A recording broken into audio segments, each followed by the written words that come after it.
Across the nation are cracking down on distracted drivers this month, and that means no more eating, doing your makeup, and of course, texting while driving.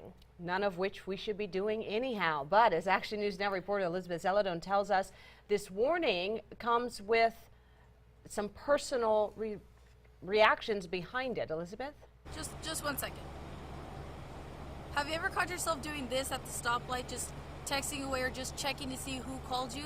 Well, taking your eyes off the road for just one moment is very dangerous. And for one of our employees, having a distracted driver on her phone caused her months of therapy and almost her life.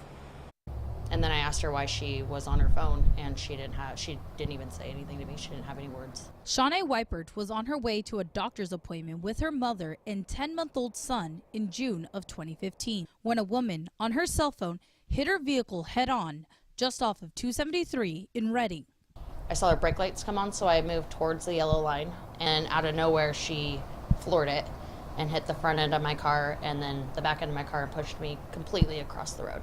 Luckily, everyone in the car was okay, but for Shawnee, this crash would lead to months of physical therapy. So I had injections into my back 3 different times to see if it would help. Didn't really help, but physical therapy was twice a week for the first 4 months, and then after that it was every 2 weeks. It's incidents like this that are pushing law enforcement officials to crack down on distracted driving. Right here, Tim, black car coming right up, cell phone right hand.